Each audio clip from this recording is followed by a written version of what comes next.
Canadian telecom giant Telus is on an acquisition spree, spending billions to expand.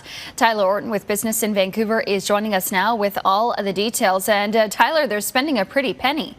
Yeah, this deal to acquire the Germany-based Competence Call Center is worth $1.3 billion. It's being financed through debt and equity, and it continues the spree that it's been on the last few months. Recall just a few weeks ago, Telus acquired, or I should say it closed a deal to acquire for $700 million, the security company ADT. That deal geared more towards, I think, diversification for Telus. But in this case, CEO Darren Entwistle says the acquisition of Competence is really about positioning Telus International, a subsidiary, for an IPO in the coming year or two. So very interesting to keep track of all these deals that Telus has in the mix right now. Absolutely. And speaking about acquisitions, that looks like a rival bid to acquire Hudson's Bay Company is off the table. Do we know why?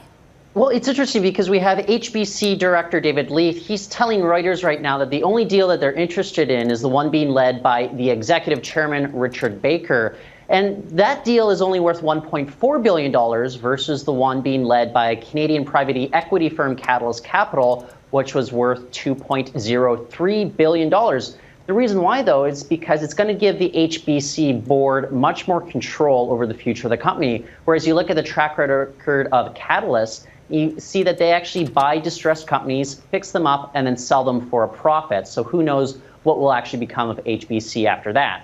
Going forward, it looks as if the only options for shareholders either stick with the plan to go for a $1.03 or $1.4 billion deal, or else keep the company publicly traded. All right. Tyler Orton with Business in Vancouver on this Thursday. Thanks, Tyler. Thank you, Sonia.